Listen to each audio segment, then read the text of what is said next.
All right, welcome everyone. We're going to get started. So thank you all for joining us today.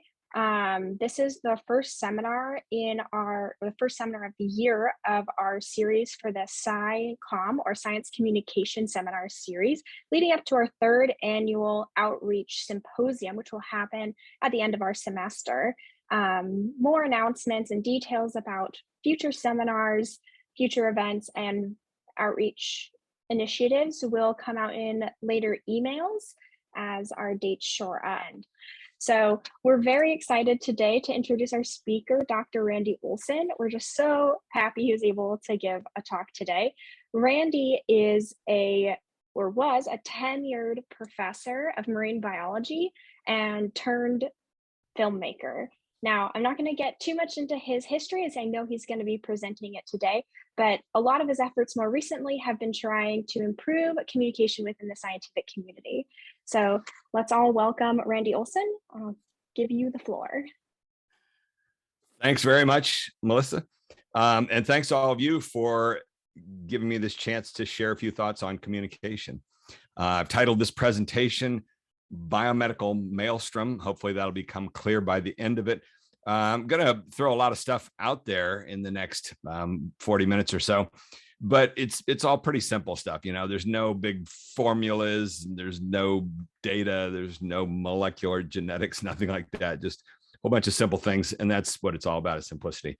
The presentation is broken into three parts. First off, I'm calling the big picture. Secondly, the current picture. And then third, narrative as a weapon, as we get into this ABT template framework that we've developed and the exercise we're doing. We have two brave volunteers who will be joining me to do what we call the ABT build exercise. That's kind of the centerpiece of our whole training program. So the big picture, let's get started here. I am 66 years old now. I'm kind of hitting that stage in my career where I'm looking back over the decades, trying to make sense of this whole long journey that I've been through. And my starting point is sort of like when I was 6 years old and first starting to kind of become conscious of the world around me. And, you know, I was what you might call a stupid kid. This is some film footage when I was 6 years old that's pretty representative of my level of intellect. I was not one of the brighter bulbs in my family, but fortunately I had an older brother and two older sisters who were straight A students. They were the pride of the family and the pride of the community. And actually I learned a lot from them growing up. When I was 5 years old, this country elected this man president, John F. Kennedy.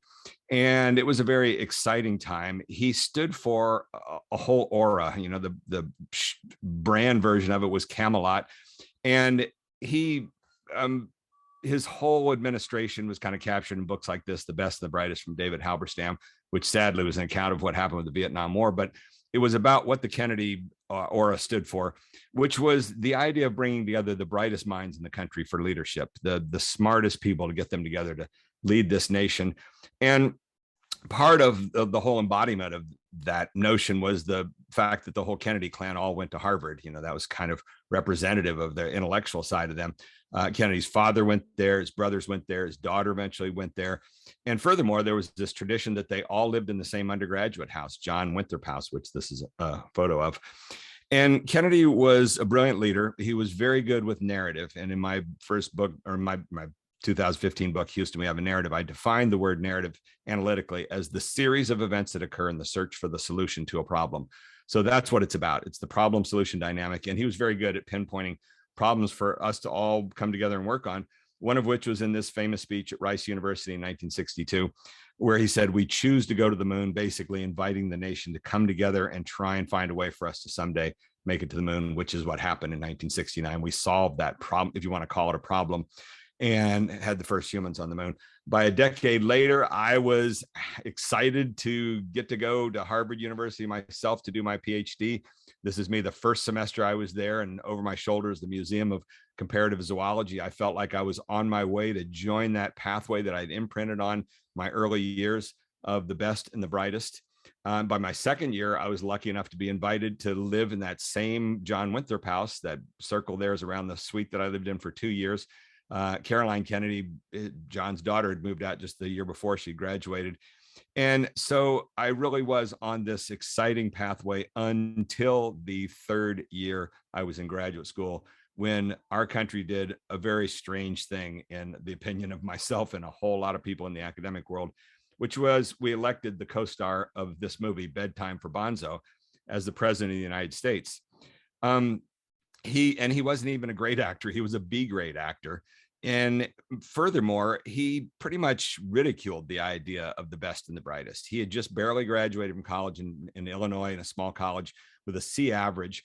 And this was a direct quote from him, one of many along these lines. He called academics eggheads, and he said, "They say hard work never hurt anybody, but I figure why take the chance?" He was just a happy-go-lucky guy that was really the antithesis of the whole Kennedy spirit.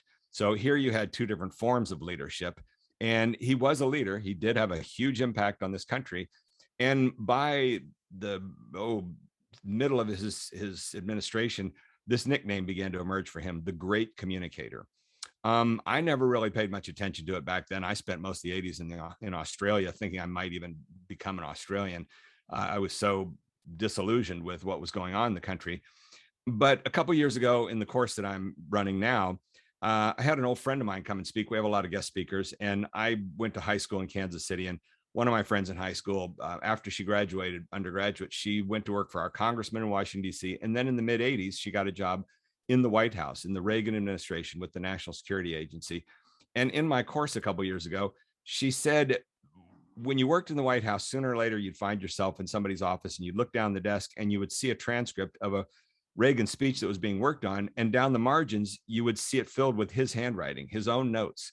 And what that showed was that he made a mockery of the intellectual idea. He said he quit work at 5 o'clock in the afternoon. He didn't ever try and pose as some sort of scholar. He never talked about books he was reading. But the one thing he did know really well was acting.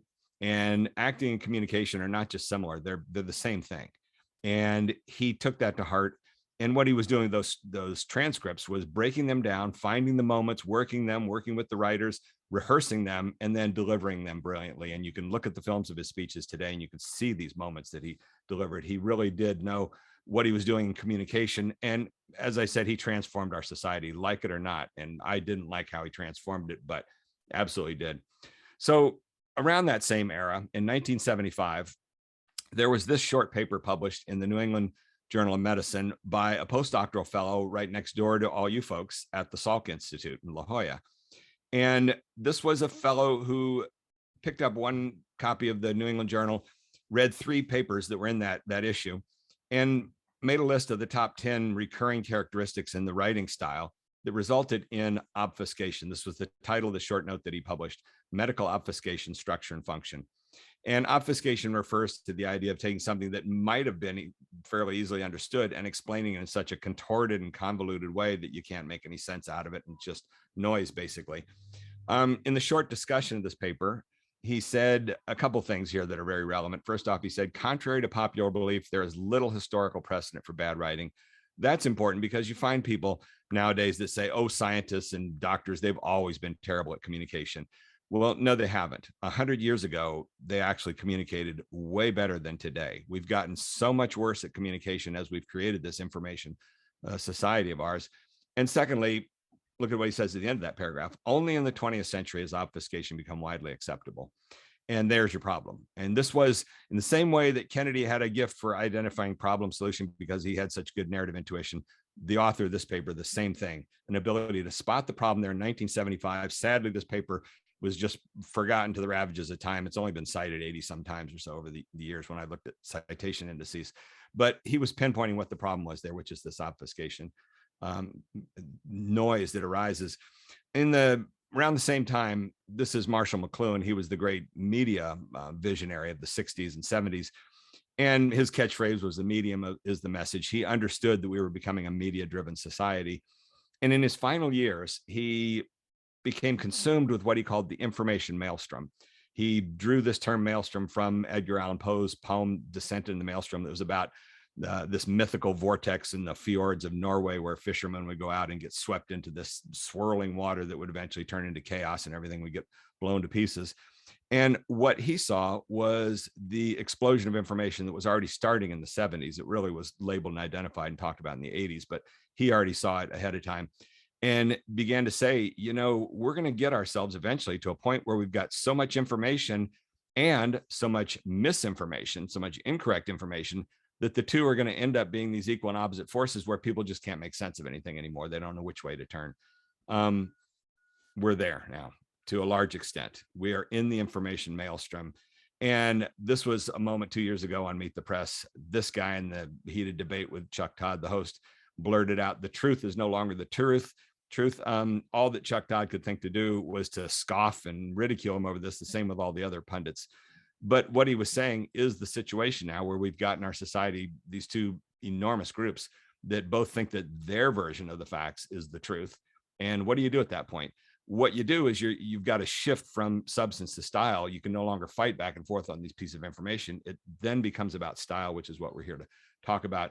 Where we are now, in terms of that, is articles like this last year in the New York Times, a guest essay, the CDC needs to stop confusing the public. And recently, the last 2 or 3 months, I'm sure you've seen articles about just all the chaos around the pandemic. So this brings me to the second part of this presentation, which is now to talk about the current picture, which is, as I said, once upon a time, I was this bright-eyed, bushy-tailed graduate student thinking I was going to become part of the Kennedy vision of the best and the brightest. As the 80s went on, I shifted my interests and began to realize, as much as I love science, I was really getting fascinated with communication. Storytelling has always been something I enjoyed a lot. I began making films, and I became a professor at the University of New Hampshire. But by then, I was up to my neck going back and forth to Hollywood, working with people and making films, going to film festivals. And eventually, right when I got tenure, I decided it was time to make a serious commitment, make the break, and go to film school, USC. That's what I did. I went through the graduate film production program, got out, and began making a series of films, of which there were 2 documentary feature films that ended up being the most important experiences for me. And these 2 films were about the attacks on evolution and the attacks on climate.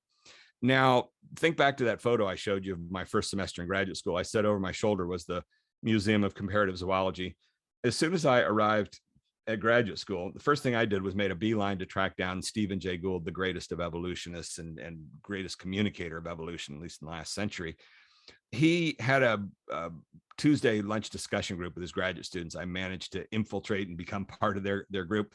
And so for the first 2 years there, we would every Tuesday have lunch in his office, about 7 or 8 of us. And most weeks he would have a crazy, silly letter that had been written to him from some creationist telling him that he was going to go to hell because of this evolution stuff and the devil and yada, yada, and you being an atheist. And he would read it to us. Then we'd all laugh as he would tape it up on this pillar in the center of the office. It was all decorated with all these different crazy letters. The attacks on evolution back then were silly, nonsensical. But in 2005, I read an article in the New Yorker titled Devolution. And all of a sudden, it was about the intelligent design movement, which was not the least bit silly. It had $5 million at least budget behind it from the Discovery Institute in Seattle. And they were determined to repackage creationism as a form of, quote, science and get it into classrooms across the country. As a result, I made this documentary feature, Flock of Dodos, that was on, we premiered it at Tribeca and was on Showtime for 2 years. We did 200 or 300 screening events around the country. 2 years later, I made a second film that was about the attacks on climate science. And I also set about writing tons of emails to people at the National Academy of Science and AAAS and asking them, what are you doing? Your profession is now under attack. Are you organizing? And all I got back was, we don't engage in politics, sorry. And that was about the end of that. So cut to the present now, where we are, which is 2 weeks ago, there was a big rally in DC against the whole vaccines, everything like that. You've been hearing about it in the news. This is an article the Washington Post had about it. And here's a paragraph I want to read you from that article, which they say almost 2 years ago, or almost 2 years into the coronavirus pandemic, the movement to challenge vaccine safety and reject vaccine mandates has never been stronger. An ideology whose most notable adherents were once religious fundamentalists and minor celebrities. That's what I was telling you about back in Gould's office. You know, it was laughable back then of all these marginal people, is now firmly entrenched among tens of millions of Americans. This is a mass anti-science movement that has come together in recent years. And now here's a technique from the world of screenwriting. One of the fundamental tools that you use in storytelling, screenwriting, is called plant and payoff. And you can see it in all your favorite movies. What you do is in the first act of a movie, you introduce something, you plant it in there that's seemingly innocuous or whatever the audience hears. And maybe some wonder why we were even told that. And there's a little bit of frustration they feel with that. And then it turns into satisfaction later in the story when that random thing early on turns out to be very significant. And that's what I'm going to do with you right now, which was I began this story with telling you about John Kennedy being elected president and the best and the brightest. Now, here's where we are. This was John Kennedy's brother, Robert F. Kennedy, who was his attorney general. He had 8 children. This was his oldest son, Robert F. Kennedy Jr. And here is now Robert F. Kennedy Jr. leading this anti-science movement with this book that he published a little over 2 months ago in November. And the title of it is The Real Anthony Fauci. It is an all-out assault, a character assassination on the lead spokesperson for the biomedical community about the pandemic. Look at this quote at the bottom. The irony of Fauci leading the global response to a pandemic that he may have created becomes starker by the day. This book is telling the story that Fauci and Bill Gates collaborated to create a pandemic so that they could all get rich. It's mind-numbing. And there's lots of magazines that have written their articles doing due diligence, proving that, showing that there's so much misinformation it's all woven out of, but that doesn't seem to matter for a lot of people. And there he is, a Kennedy out there leading this charge, this anti-science charge. And again, this is not trivial. This is this morning, a screen capture from the Amazon page. The book was #1 on Amazon for over a month. It's now still #3 more than 2 months later. Look at the bottom. Says over 800,000 copies sold. That's just on Amazon. I'm sure it's well over 1 million. And so this is not, again, a marginal movement. This is the masses now coming together against the world of science. And then what are the science people doing about this? Here's a quote from a story in Yahoo News just a few weeks ago. Anthony Fauci responding to this book that's an all-out attack on him. And he says, quote, "It really is a shame that he's attacking me in my career." It's a lot more than a shame. And he says, when asked about the book not being a, quote, flattering portrait of his career. And here ends up being the problem that I've watched for the last 15 years. It's this age-old thing about don't bring a knife to a gunfight or a sword like this. And here's what the science world has done against these attacks. They have stuck to the old process that worked in the 1960s and 70s, which is just simply present the facts, the information to the public, and they'll take that information and respond to it.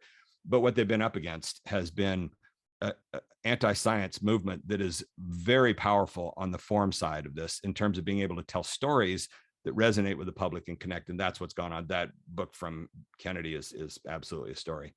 So I want to touch back now to that article that I mentioned that was in the New England Journal, again, published right next door to you at the Salk Institute by a postdoc there. This was his last hurrah in his biomedical career, because he changed careers after that paper was published in 1975. And the author of the paper was Dr. Michael Crichton, who went on to create, among many things, Jurassic Park. And he, by the mid-70s, he was already a successful novelist and had a booming career, which he left then to go do in Hollywood. And his career in Hollywood, he didn't just succeed. He dominated Hollywood like no one ever before. In 1994, he became the first person to ever have the simultaneous #1 book, TV, and movie. No one had ever succeeded like that in Hollywood. He was this enormous force, and he was then by then the embodiment of these two voices that I've talked about, both Kennedy and Reagan. So he had the Kennedy intellect with his Harvard pedigree, and he went undergraduate and medical school at Harvard. He was a brilliant guy on that side, on the academic side. But he also had the voice of Reagan, the voice of the masses. His novels, the great thing about his novels was that anybody could read them. You didn't have to be smart to read a Crichton novel like Jurassic Park, that was enormously popular. And in fact, it made you feel smart to read a Crichton novel. So he had both of these attributes, both the intellect, the cerebral part, and then the visceral part that you need for mass communication. It was a huge opportunity for the science world for 25 years. Had they partnered with him, had they listened to his essay on obfuscation, his identification of the problem right then. But sadly, there wasn't any sort of taking advantage of him. He didn't really actively go out of his way to try and communicate science. but he was there. He gave lots of speeches and was constantly pointing out things would go better for you if you did this or that. But he was completely ignored throughout those 25 years. I know a great deal about this because 30 years ago, I became best friends with his closest confidant at that time, a fellow named Mike Backus, who wrote the screenplays for 2 of his novels, was his business partner for a while, and read the first drafts for most of his novels. And through Mike, I've heard all the stories of frustration of Crichton over and over again, saying, why don't they take advantage of my skills? 2 years ago, I wrote this essay in NCIA about this, the lost opportunity. And eventually, by the end of his life, he died in 2008. Towards the end, he became a climate skeptic, in part because he was really fed up with the science world. So that's the problem, is that the science world now faces this huge challenge, which is this anti-science movement that's come together. And the simple message I've slowly been trying to convey to the science establishment is basically, you're not going to PhD your way out of this. And this is becoming more relevant as the National Academy of Sciences, for example, seems to have taken on an attitude that the only communication we're going to get behind is communication that is in published literature, where people have done double-blind studies and peer-reviewed papers on a technique. And it just doesn't work that way. Communication, you're dealing with the general public. So that leads us to the third part here, which is narrative, which is the be all and end all, and the idea of narrative as a weapon. What I formulated 10 years ago was this simple template of and, but, therefore. In a minute, I'll tell you a little bit where it comes from. Began just kind of experimenting, throwing it out there, see if it really was as powerful it seemed like to me. And now it's a decade later. It's unbelievably powerful. It's very, very important. It's at the core of how we communicate. It's this 3-part structure, which, by the way, was first identified 300 to 400 years ago by the philosophers, something called the triad back then. So it's knowledge that's been around, but in the last century, it got obfuscated and obscured by all this other stuff that came along. And now we're at this point where we created such a complicated society with so much information that I kind of think one of the only hopes is to try and get back to some first principles like this. So this is the ABT framework, and it looks very simple on the surface. Every one of you with your research projects has got a clear, simple ABT at the core of what you're doing. In your lab, you're studying a system that has been worked on for 50 years, and we've learned a lot about that system. But the one thing, the one gene no one's ever been able to sequence is this gene. Therefore, that's what we're doing. There's a simple ABT for what's happening in your own research project. And that's why in a few minutes, we'll do a couple of exercises with brave volunteers. This is the deeper dimensions of the ABT. And I'm not going to really show it to you for long. I just want you to see that there are, flashing back and forth, there are these deeper elements. One of the problems I've run into is a lot of my old science colleagues hear the 3 words, they see themselves as quick studies, and they say, I got it, I don't need to take the course. Well, actually, you kind of do, because this is just the framework, the 3 words. It's the deeper dimensions, all the things that we work on as we add on these elements that really kind of flesh it out. And that's when it starts to become very powerful. But the 3 words are really only words. What's more important is they're the embodiment of the 3 forces of narrative, which is agreement, contradiction, and consequence. This is how we communicate all day long. So where it came from more than anybody else is this individual, Frank Daniel, who was one of the greatest of screenwriting instructors. I was lucky enough to have his script and analysis course the year before he passed away. He was at USC in his final years. And in a speech in the 80s, he laid it out very simply. And in 2 paragraphs, what he said, he was talking about screenwriting, but this applies to everything, all of the papers and the articles that you folks write and the presentations and even the proposals that you write. What he said is we always begin first drafts with the default dreaded and then structure. So for example, if you're going to tell a story about the trip you took to Europe last summer, your first draft's probably going to be, and then we went to Germany, and then we went to France, then we went to Italy. You're just going to lay out all the facts, all the information. That's basically non-narrative. You're not really telling a story. You're just itemizing all the information. What he said is it's in the revisions that we go back in and replace those ands or and thens with the words but or therefore. Every time you add a but or a therefore, the storytelling gets more interesting. And that's how you create a story.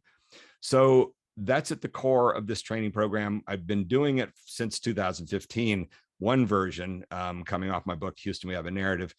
And then with the pandemic, we switched to an online version through Zoom.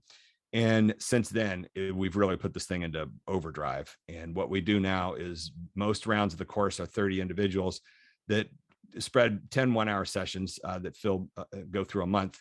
And so month after month, we've had all these different groups you can see going down the right side. We're now on Monday, we'll be starting the 23rd round with Pfizer's global epidemiology team. We've got 3 rounds that are going right now. So we've really ramped things up. This has become a very popular training program. We've got a waiting list of groups, so much that we're doing 4 at once now. And it's through this iteration over and over again, running the course, that we've fleshed out this model and gotten to know it at such a deeper level. And then, as I say, we've got people in the science establishment saying, well, where's your proof? Where's the proof that this technique actually works? Here's your proof. We've not done any advertising, no sales, no nothing, no journalists have written anything about it. It's just word of mouth. All these people are putting it to use and getting so much mileage out of it. Furthermore, the ABT is a underpinning of every discipline. People get annoyed when I say this, but there really shouldn't be a term science communication, because that gives the impression that somehow science is communicated differently. It's not. There's just one set of communication principles that are then applied to different disciplines like business or law or politics. This is a series of books that we've produced now in the last few months, just the last couple months mostly, that have come out of the course. We've developed this 3-step model, and then I've got 15 different folks that run the course with me, and many of them are from complete non-science disciplines, such as Park Howell, they're from business, Doug Passon from law, and Dave Gold from the world of politics. So that's how broad this concept is. Now, one of the key parts of the ABT framework is understanding that communication has 2 fundamental parts. And to illustrate this, it's become a tradition, the first round of the course, every time. I have so much fun doing this. I tell the story of the great leopard seal encounter that I had in the height of my marine biology career in Antarctica. And I was lucky enough to spend a month in Antarctica, scuba diving under the ice and around the edges of the ice with these 2 characters. And we had this famous encounter, which was we were going diving out on the ice edge. And just as we were getting in the water, this giant leopard seal showed up and chased us out of the water. And it was such a wild story. And I've got a whole bunch of photos to help illustrate it, that in the course, that's the first thing we do. I tell this thing in great, crazy detail, 5-minute long story. And then when it's done, I summarize it with this for us to start to get analytical and look at how communication works. So here's the basic story. We were at the ice edge and set to dive, but a leopard seal surfaced. Therefore, we moved down the coast. But as we prepared to dive down the new location, it surfaced between Ron's legs. Therefore, we spent the day photographing penguins. That's the basic story that I tell, leaving out all the crazy details. And now we can start to get analytical looking at communication, which is it consists of 2 parts. First of which is everything in white there. That's the content. That is your area of expertise. We can't help you at all with that. That is your molecular biology, and it's alien to me. That's your content. And the same thing for a sports writer, for an athlete in sports, or for an economist. Everybody's got their own content that they're experts on. But the second part is this stuff, the form, how you put it together. And that makes the difference of whether you bore or confuse people versus whether you engage them and get them motivated to work on this problem solution dynamic. So we can take away that content, and you can use the same structure. This is the framework here. This is the structure that you hang all your information on in order to hold people's interest. And we can use this for any discipline, basically. You see this communication day in and day out. It's all built out of these 3 forces. Agreement, this is how you begin effective communication. You begin by laying down a simple little foundation of things we can all agree on. Then you turn it, ideally on a dime, with one narrative, one statement of contradiction, stating the problem, and then you move forward to the consequences, the actions happening as a result of that. Let me just give you one little demonstration here, which is one of the many mechanics that have arisen out of this stuff. But I want to do this one because this now puts it into the context of the pandemic communication that's become such a problem. And in the title, I had said, about narrative mechanics. So this is one element of communication, which is the what-how dynamic. This guy is James Carville. He was the campaign director for Bill Clinton and legendary Democratic Party strategist. 2015, as I got deep into this and but therefore dynamic and began exploring it, I began to realize that you can see a basic metric in the way people communicate by looking at this ratio of but to ands. Because think about what that screenwriting instructor had said. If you want to strengthen a story, you go in and you replace ands with buts. And that means that all else equal, a better story probably has got a higher ratio of buts to ands than one that with a lower ratio. I began doing that for literally thousands of speeches. And right about that time, the presidential election was coming together. The 2 candidates emerged. And lo and behold, the one candidate scored 29 for his average, and his opponent scored 14 for her average. And working with the publicist at University of Chicago Press, we did 5 different drafts of an editorial that we tried to get published. And every newspaper outlet read it and just said, it's not this simple. You know, you don't get it. It can't be this simple. The one guy who, when I finally got a hold of him, I thought he might get it, was this guy, James Carville, who instantly said, this is it. Yes, exactly. I knew that there had to be a little bit of science behind the storytelling stuff. And as a result, for 4 months, he tried to get the Hillary Clinton campaign to work with us, to listen to what the ABT framework was about, but it was too late by then. They didn't hear anything we said. The consolation prize I got was he brought me to New Orleans for one of the craziest nights of my life, had me give a lecture to his political science course that was legendary. 50 undergraduates that would meet in his living room in his house and drink beer while we gave the whole presentation. He would sit there next to me, badgering me for 2.5 hours. And then we all went out to dinner at this restaurant, and he held court as about 30 people all around, swarmed around the table. He's such a recognizable celebrity in New Orleans. Great guy, a great communicator, really the depth of narrative intuition that Ronald Reagan had. So he was on Meet the Press 3 weeks ago, and just want to share with you the opening comments that he had. Chuck Todd asked him this, lengthy question here about communicating for the Biden administration. What would he recommend? And Carville paused for a moment, and this is how he started. 5 words. All that he said was, you gloat and you promote. And he let that sink in for a moment. Then he went on to elaborate what he meant by that. So if you were listening, you might have been a little clue. What does he mean, gloat and promote? Then he says, here's what you do. Talk about the fact that we have the lowest child poverty rate, yada, yada, yada. You go on like that. He went into all the details. This is powerful and effective communication for a mass medium outlet such as television. You begin with a point of arousal, something simple, the headline, basically what it is. Then you go into the details. In the communications world, the communication professors have told me there's a century's worth of theory behind this idea of arouse and fulfill. First, you want to arouse the interest of an audience. Then you begin to fulfill what they have for an interest. Now, let me just show you, in contrast, what happened a month ago on Colbert, which is Rochelle Walensky was on there, the director of the Centers for Disease Control, with this huge opportunity reaching millions of Americans to enlighten them and educate them a little bit. Colbert asked her about the vaccines, what's going on with the vaccines. And here was her answer, which I've even labeled here the wrong way, so we're clear about this. She begins with, this was her answer to him. We know that if you're vaccinated, you're 17 times less likely to be in the hospital than if you're unvaccinated. If you're boosted, you're 20 times less likely to die.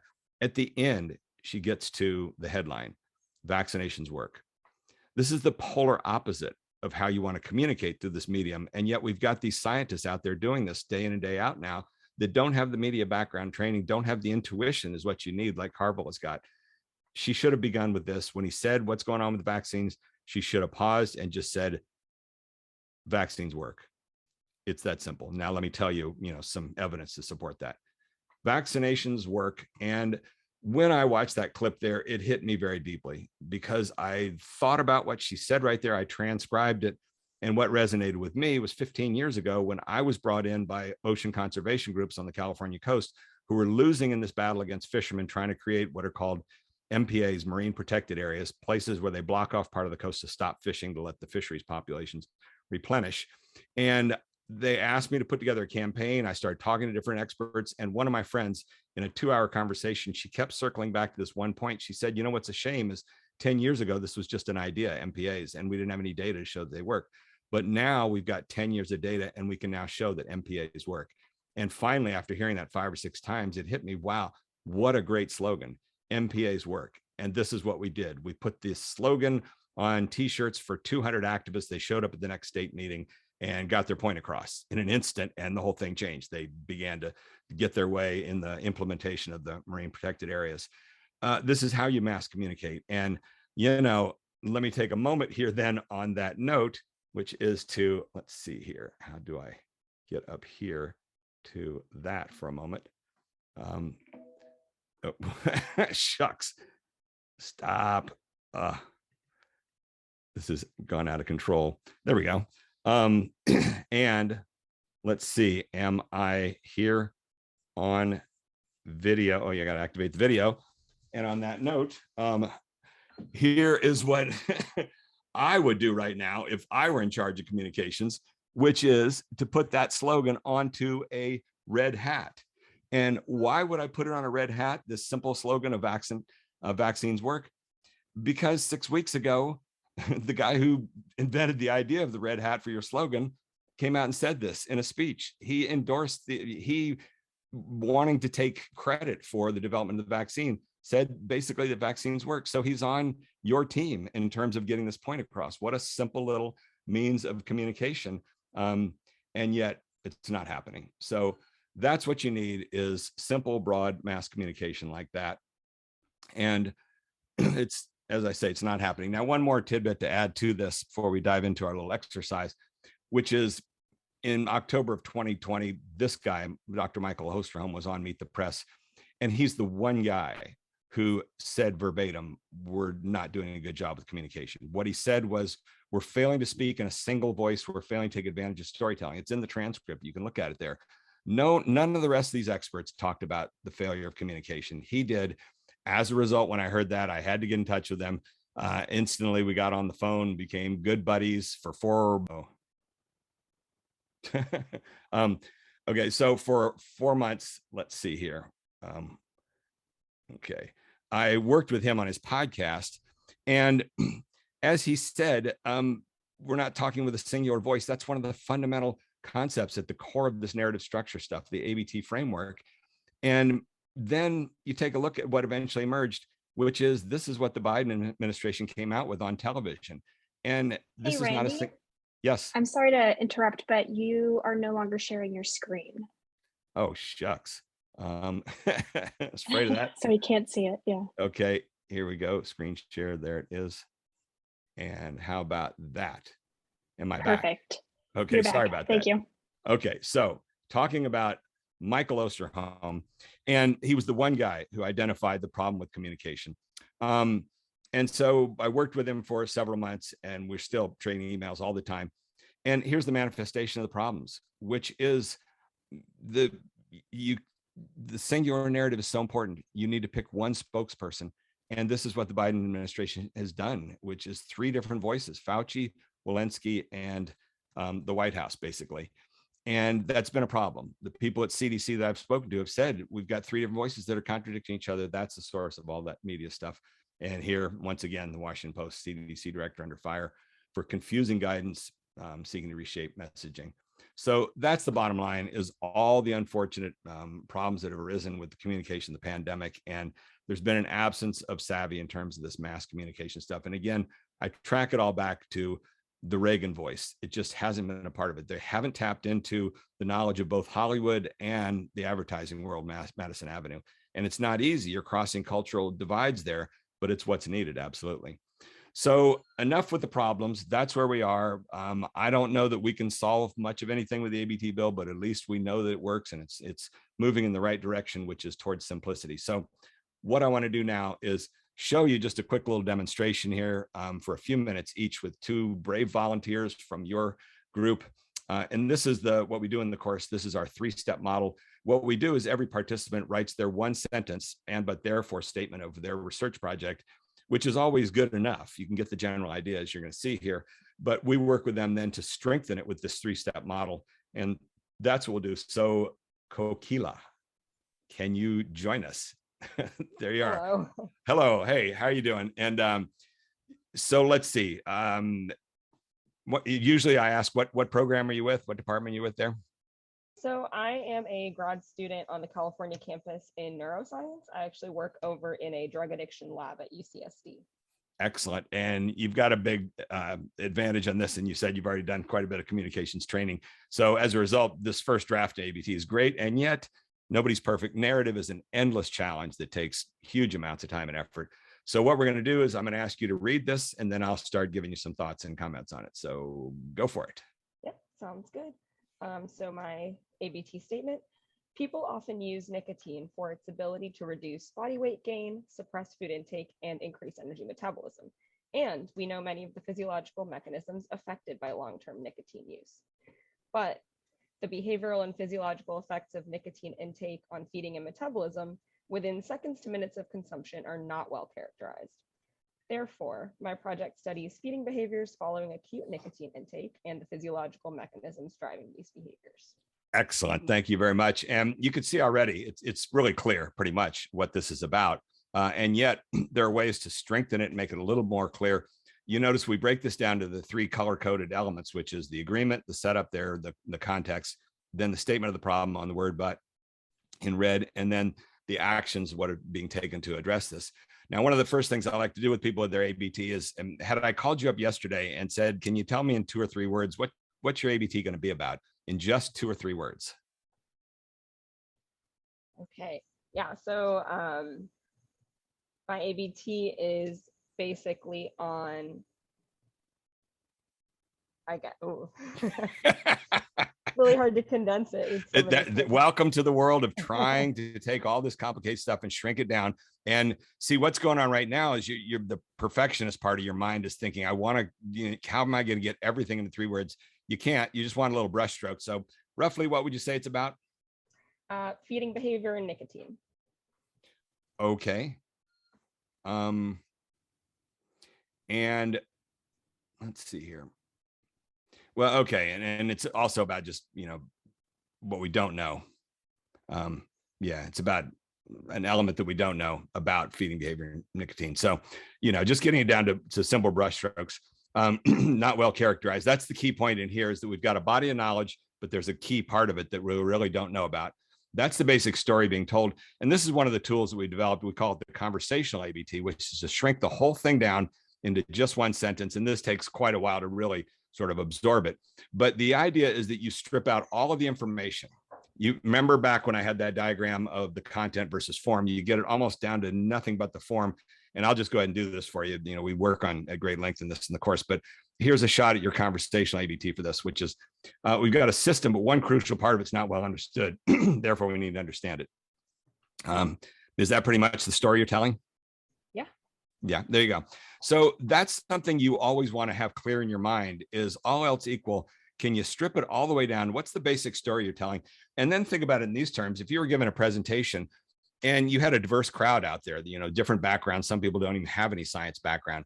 This is a starting point you could use that would, at least in the first few moments, have everybody on board with what the presentation is going to be about. You could show up and say, okay, everybody, today I'm going to tell you about, a system that we've got. And there's one crucial part of it that we don't understand, and we need to understand that. Everybody's with you so far, no matter what line of work they're in, you haven't lost them yet. As opposed to if you start off talking about all these specifics on nicotine, everybody non-science is already disconnected. And even a lot of people within the science world, if they're not in your discipline, as soon as you're hitting them with all that. One of the things people like to say is never use jargon. That is not true. Jargon can be the most powerful tool you've got. You just have to use it narratively. If you can start off your presentation simply and then bring us down deep into the depths of it, then you can trot out these complicated terms and concepts, and they can be super powerful to pull it all together. But if you start with them, you lose everybody. So along these same lines, we like to ask people, what's your problem? Because this is the starting point, is to make sure you know exactly what the problem is you're working on. And it's amazing how many people we run into that have giant $1 million projects, and you ask them this and they glaze over. Well, we're kind of, the problem is they got 5 different things they're working on. No, you really need to know at the core, what's the singular problem, and you ought to almost be able to bring it down to 5 words.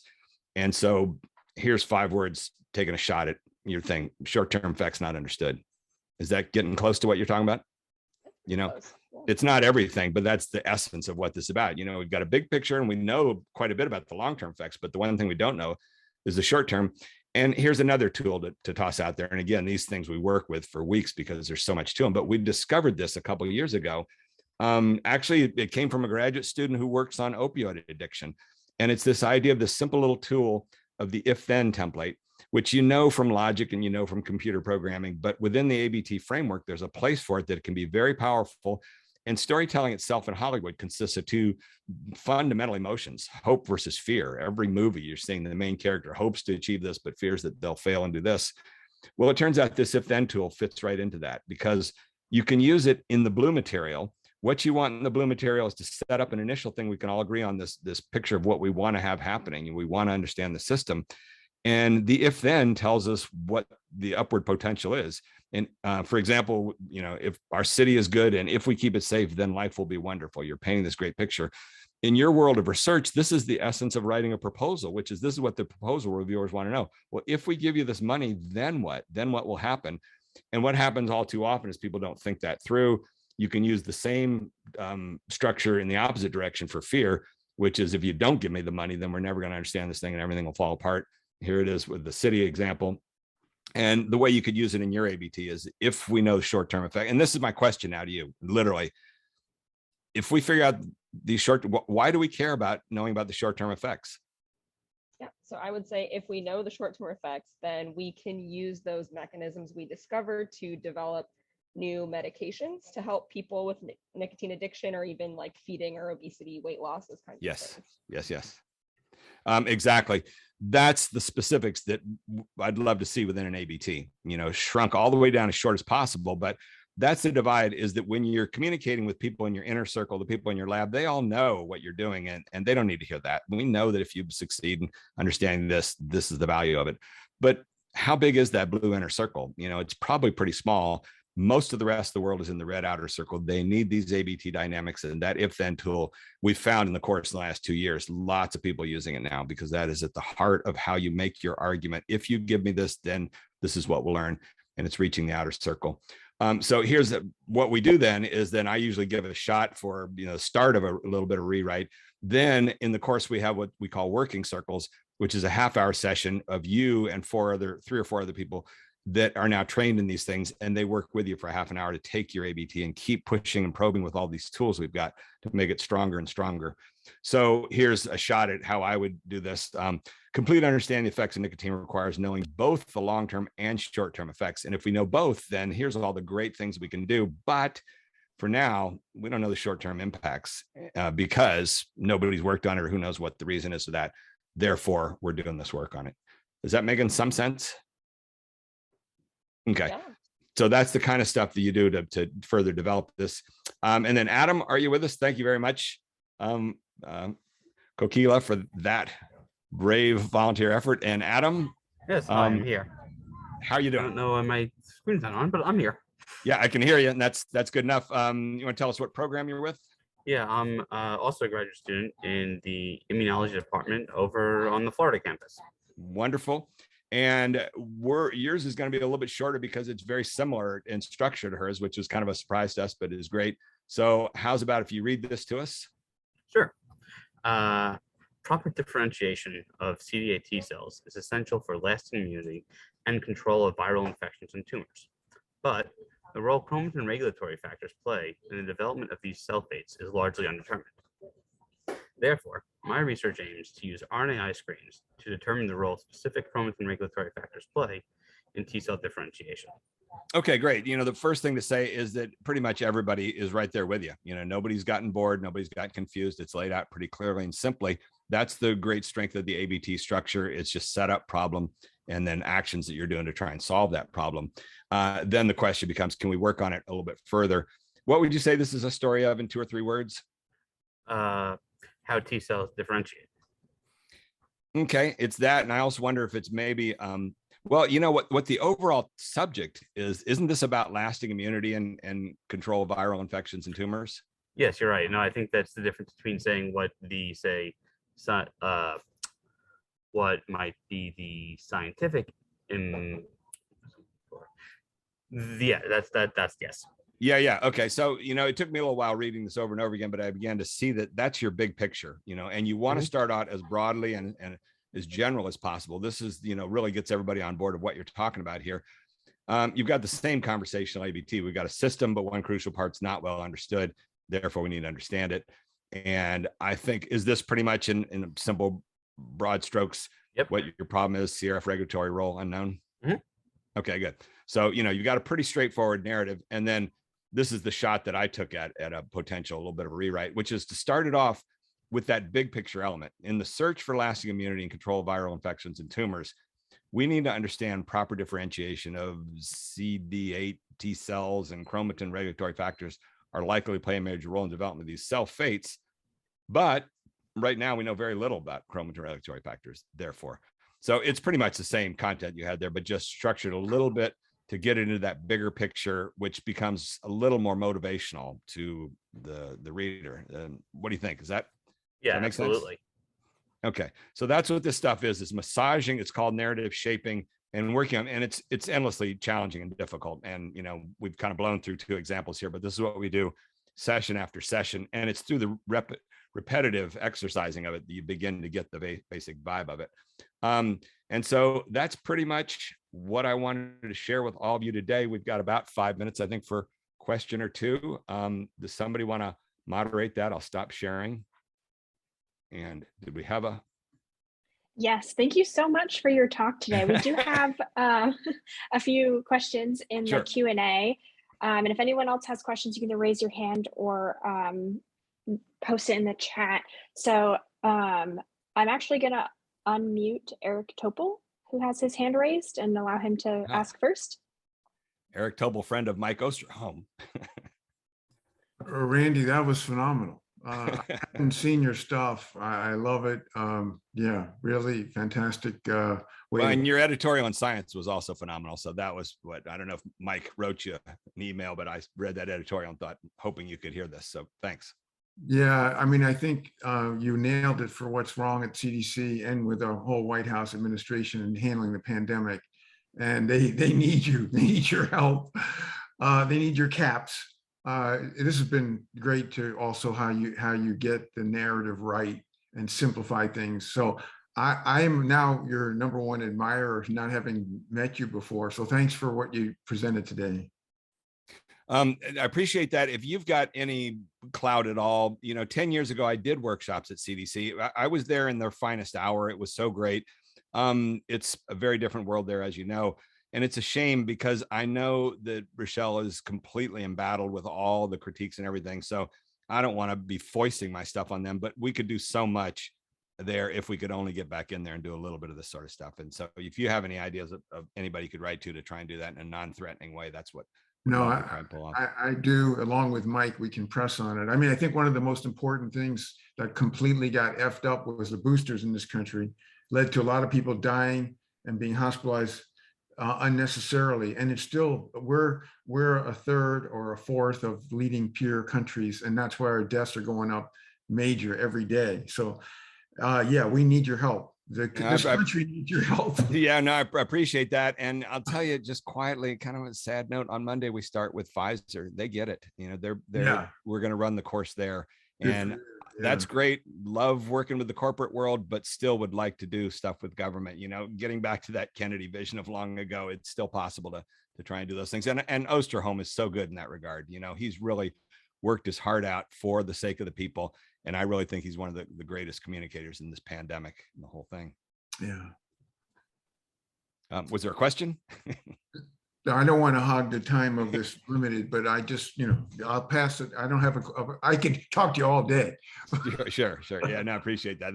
Thank you very much. Yeah. Another question, Melissa?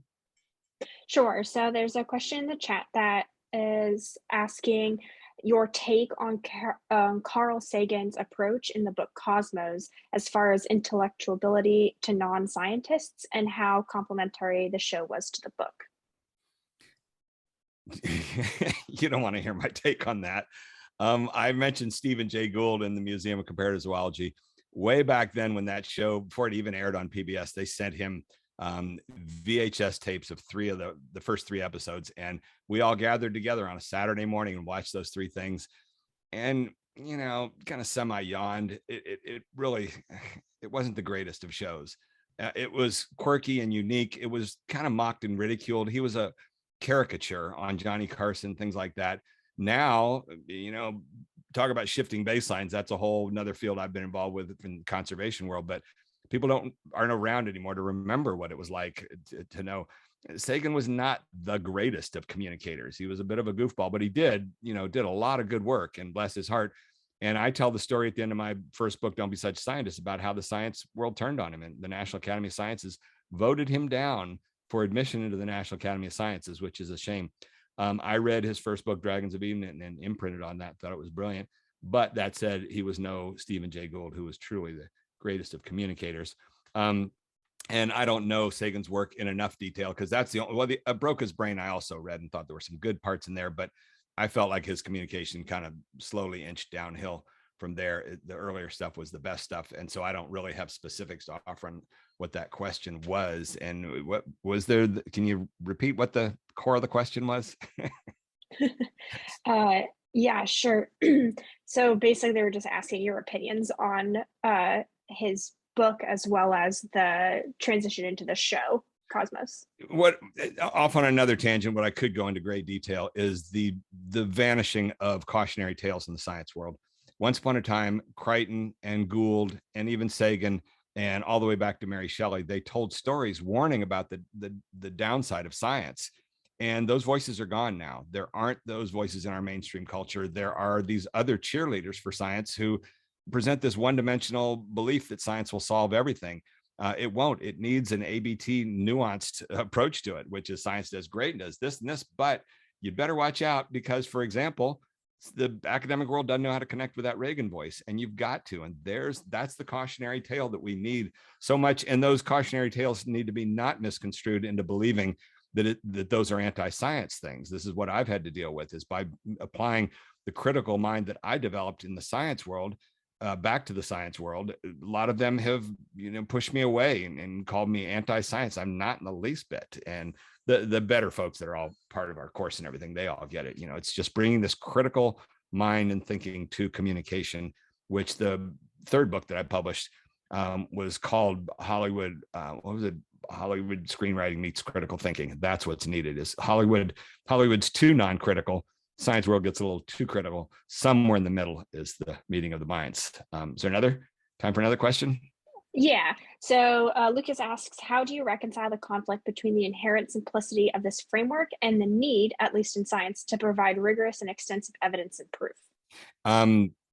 I'll tell you the starting point on that is fractal nature of communication. And this is a dimension that people haven't really explored. There's one book by John York in the screenwriting world, a BBC producer, who's the only person that's really talked about this, but story and storytelling, narrative structure has a fractal nature to it. It's got a tripartite core structure, just like an ice crystal, and it replicates at different scales of that. That's what we see with the ABT. And so when you look at effective communication, you can spot these nested ABTs. Basically, that's the term that the science folks always, really connect with. Oh, nested ABTs. In 2017, Oprah Winfrey gave a tremendous Golden Globe speech in which I took it and broke it down using the ABT framework and showed every single sentence. And I showed, look, she ratchets through about 4 or 5 ABTs right here in this speech. I was so proud of myself. The next day, I did that on my blog, and the next day, the New York Times did their article, also raved about it. But unlike me, Science Man, calling it nested ABTs, they said she gave a speech that was a story made of stories. And I kicked myself wishing I'd thought up that term, because that's a much simpler, broader term. But that's the basic idea, is that there is this complex structure that you can discern, and it's got this core fractal unit, which is what the ABT is. And the funny thing is, you'll find all these other folks that have come up with their own 3-part variation on that. Just 2 weeks ago on NPR, they had a political strategist on there who was talking about her 3 V's for communication. It was values, and I don't even know what the other 2 V's are because you can't remember them very well, but it was ABT basically.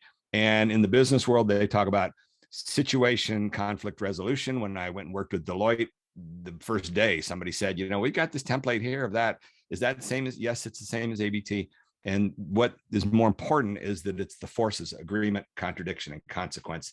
That's what drives our world.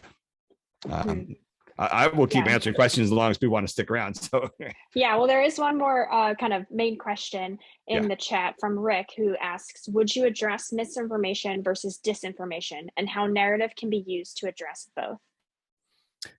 Yeah, well, good that you asked that, because right now the version we're running with the National Park Service, 30 people from there, and they are under attack from the far right on disinformation campaigns. Their national heritage program, they're trying to acquire more parkland to protect more of this country. And there are opponents out there that are spinning all of this disinformation, that this is some government conspiracy to take all your land away. The two terms, misinformation is really the bigger, broader term. It's disinformation that's wrong, and then disinformation is stuff that's driven by somebody's agenda. And the narrative is everything when it comes to looking at that, because this is the main thing we're saying, is that it's that going into a gunfight with a sword. If all you've got is the facts, if you don't understand narrative, it's such a mismatch. And this is what I warned about at the end of Flock of Dodos 2006. There's a sequence in there where I say it's an unfair fight because they are not constrained by the truth. They can come up with this perfect ABT structure because they can go anywhere with it. And finding the ABT structure is really, really tough. That's what we just gave you a sample of there with the ABT exercise. and it takes time and resources. And if you don't allocate the amount to it, you're never going to get there, and you're just going to end up with a whole bunch of facts. Those people, number one, are driven. They got a lot of time. But number two, they're not constrained by the facts. It makes it a very unfair fight. And it means that the science world ought to be allocating that much more resources and prioritizing at the same time that they really don't. And then there's other dimensions on it as well, which is taking offense rather than defense. And this is really unfortunate, but it's got to happen sooner or later, which is that one of the little terms that we've coined in our whole program is, we call it Shirley's Law. Shirley Malcolm is the great and wonderful longtime head of education for AAA. My soulmate for about 15 years. And she was one of the first people to get it on the ABT. And one of the things that she's said to me over and over again that I finally decided to turn into Shirley's Law is, she said, if you don't tell your own story, someone else is going to tell it for you, and you're probably not going to like how they tell it. That's Shirley's Law. It's exactly what happened, sadly, to Hillary Clinton. You know, her opponents told her story, and it's exactly what happened with John Kerry with the Swift boat veterans. If you don't get out there and spot these narrative voids and project your own story into them proactively, then other people are going to spot them and jump in there. And once somebody has spun that story, the Hollywood publicists call it chasing the bus. Once the bus has left the station, you can't chase it and track it down. This is what went on with Donald Trump. I'm sorry to mention him, but Make America Great Again. There were several people that came along once that became popular and said, and sadly, Hillary Clinton said, what do you mean? We've always been great. It's too late. The bus has already left. He's got that narrative. You're not going to be able to come along and somehow modify it. You've got to be launching these things proactively yourself. That's the big challenge. And again, if you don't prioritize how important this stuff is, you're never going to make that happen. So okie doke.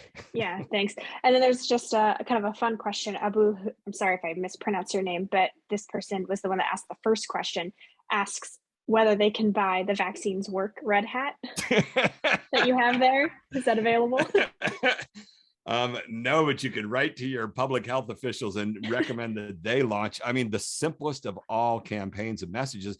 And when we did the MPA's work thing, you know, it hit me in that one conversation as I began to think it through analytically, like, oh my God, what a great slogan. It's not vilifying. And in the case of that, it was about the fishermen who had wrecked all these, you know, coastal areas. But what was needed was a really positive, constructive slogan like that, simple, broad, unifying, that nobody could argue with because the data were there. And it's this thing with this, you know, you can't argue with that, the vaccines work. What a perfect, simple thing to start the conversation with and not go any further until you could at least get everybody to agree on this. And if they can't, well, then prove to us that they don't work. Yes, they do. And furthermore, your former president already said that he swears by them. Why can't they co-opt that very blunder that he made, tactical blunder, and found himself in the middle of it all as all of his followers turned on him? They were furious. You know, how dare you endorse the vaccine? Yeah, well, I sponsored it, so it's my creation. It's all right there. Yes. Thank you so much. I think that we'll wrap up our questions. I know we're a bit over time. So thank you for everyone for attending. I think we have a post poll for those of you who are still in attendance. If you wouldn't mind filling it out for us, it'd be really helpful. And thank you so much, Randy, for this talk and answering all our questions. It's been great. And vaccines work. Vaccines work. Don't forget that. Okay. Thank you very much. This has been fun. I appreciate the chance. And yeah, hopefully we'll talk some more. And feel free to send me emails, everybody, if you got questions you want answered. So cool. Have a nice day. Bye-bye. You too. Thank you. Okay.